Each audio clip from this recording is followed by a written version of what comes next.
You're watching Screen Junkies News from San Diego Comic-Con. Presented by T-Mobile, America's best unlimited network. Welcome to Comic-Con Day 3. Are we surviving? I mean, this is day 1.5 For you. for me, so I'm in a different boat. I'm peanut butter and jealous right now. I'm Roth Cornett, and I am joined. I'm so happy to be with you again. This is Once Jordan again. Vogt-Roberts. Hello. Hello, good to see you again. Director of Kong Skull Island, and you were here for the Blu-ray release, yes? I'm here for the Blu-ray release. I am here to take in Comic-Con.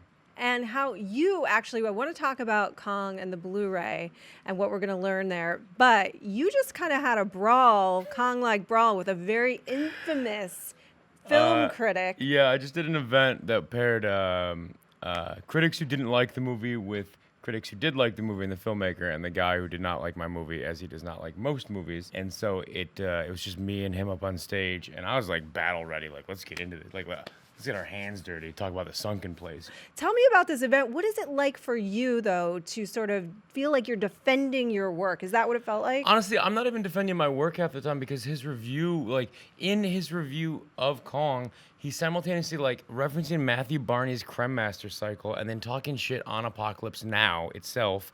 And it's like, what are you talking about? It's just this, like, literally to his face, I described him as like if you took a YouTube comment troll and fused him with like Get Off My Lawn, Clint Eastwood, and the comic book guy from The Simpsons, and then fused like Nolan's The Joker into it, like that level of chaos and nihilism. And the thing to me is, like, I love film criticism. Like, I love the aspect of like seeing people elegantly and eloquently write reviews and talk about like the thematics of filmmaking on the level that me as a filmmaker want to see people do that. Even if they disagree with me, I love reading people's reviews who disagree with what I did. Me too. If they not what I did, what I think. but if they present a case and you see their logic, like that's what film criticism is. And you look at film criticism in the 1970s versus right now, and it's such a different thing. You know, it is so sad because like literally most reviews are just like, okay, here's what happened, here's who's in it, here's a sentence about what we think, as opposed to talking about like themes and feelings and what like the place in the world. And so I love critics. And so many of my friends on Twitter are critics and people in that industry. And then you have someone like that is just a troll. Do you pay attention to this, though? I mean, honestly, I know that you do pay attention to critics, but does it get inside your brain? Well, you know, look, I think as soon as you become like bulletproof to that stuff, I think you're losing a part of. I think certain artists can get to a point where they are like LeBron James level, like always firing and like sinking it. I think very few people are that level of genius, though. I think the rest of the population has to be willing to like understand they are making things that affect other people and see how other people feel about it. Like, I'm just not the type of filmmaker that's like, I'm making this for me. This is for me, and I only care about it. Like, I love the process of seeing how people take that shit in. And so with Kong, it was weird because I truly had not decided whether I was gonna read reviews. I didn't know. Part of me was like, fuck it, I'm just gonna go to Vietnam, get off the grid. I don't want to see what people have to say. And then I was in London doing press, and suddenly my phone just starts blowing up, just text, being like, oh my God, congratulations. And like right away, Hollywood Reporter and Variety had both dropped their reviews, and they were both incredibly positive. And so at that point I was like, okay, like I guess I'm gonna go down this like, you know, masochistic rabbit hole of reading it. And nothing as a filmmaker makes me happier, A, than seeing audiences take what you want from it, but B, when you hear someone talking about your work on the level that you want it to be talked about. And one of the biggest heartbreaks of like Kings of Summer was, out of the 200 some odd reviews you get, you probably get less than 10 that you feel like are reviews that you feel like are talking about the merit of what you made and the intent of what you made. And so like I love critics, and I love seeing the debate. That's a part of the process. Yeah, I have to agree. There is a war on subjectivity out there that Dan Merle and I often talk about. And I happen to love reading people who think very differently than I do. We also live in a time in which if you like DC instead of Marvel, or you like Marvel instead of DC, people will like go out of their way to troll your life. Yeah. You know, we live in a world in which like fake news is a thing, and people are just trying to discredit the media and truth. And like opinions are now, like, people aren't able to have conversations, and that's so sad to me. Tell me what people can expect from this Blu-ray. This is a pretty brutal film for being the rating that it had. Is there a darker version? Is there a more bloody Kong? The darker version is there is one just, that includes? it's just 2 hours of me balled up in a corner in the edit room going,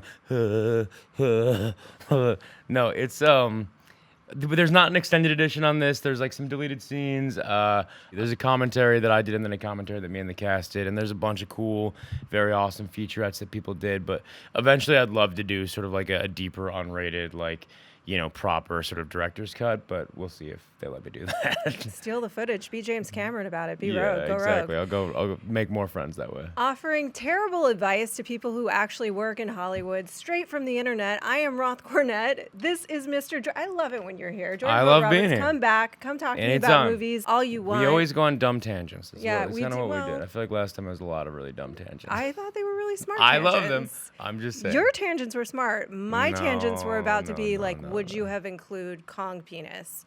Would you have That's included Kong not- penis? in The a amount of sequel? times that we had those conversations, like legitimately where you're an adult being like, so how big would his dick be? So big. Yeah. Yeah. Yeah. All right. And there's Max Landis, everyone who thinks that my Max movie's a nihilist, Landis! a piece of cinematic nihilism. Yeah, it is. I found your movie to be one of the most profound. Well, Get in come here, on Max in. Landis. Get in, Max Landis, come in if here. You're gonna do Get it. in here, buddy. If you're gonna do it, you should do it. But we both worked with Big Beach. I think we met once briefly. Now we're getting into. Now shit's about to get real weird. I adored Kong Skull Island, and I thought the fact that it went so hard into the idea that the people don't matter, and that it felt like Vietnam. It felt like you were in this place where the lives of these characters, it was never clear how many soldiers there were. The soldiers who were there, like you're introduced to them, but it's like they're fodder. Samuel L. Jackson's quest means nothing. Everything a human tries to do fails. Everything. Yes, but look. I'm sort of a nihilist as a person, so I think you're like fundamentally on the right track about what that is. But I do still think that like what I'm interested is subverting tropes. So if he's going and he's sacrificing himself with 2 grenades, Oh which my is God. like classic sci-fi, the mission can't go on without this guy sacrificing himself. We're actually going to kill this guy in a way that's simultaneously meaningless and nihilistic, but also it still means something to those soldiers. Like it still means something to those people in that moment. Well, And also, they're you horrified, yeah. specifically mentioned though the dark nihilism of the guy who shoots the stick bug and immediately resents it. But the point of that is that he shouldn't have, even though he has the moment of saying I shouldn't have done that, he still did it.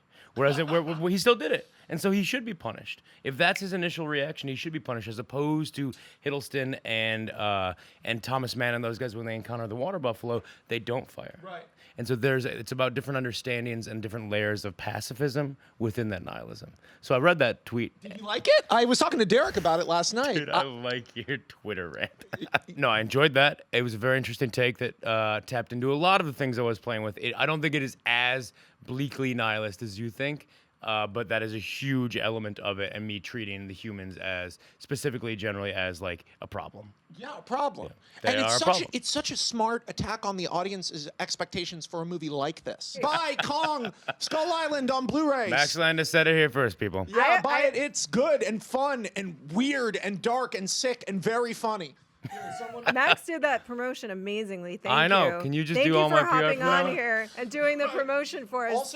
Also, criticism, never engage with it, because if you believe the good things, you have to believe the bad things, and most of the bad things aren't smart, and most of the good things aren't insightful. No, I think you can engage with it. You just have to take both with a grain of salt. However, the thing that I'm not looking forward to is your people dropping some honest trailer that just completely destroy. Oh, it's gonna be straight bad. up, straight It's gonna be- straight up. But I'm looking forward to you fundamentally just brutalizing It's something gonna I be- spent it's 2.5 gonna be years genius. of my life. No, It's it's gonna be not. wonderful. No, because occasionally they have something like a Captain America where they're like, Andy's right there. actually, it's pretty good.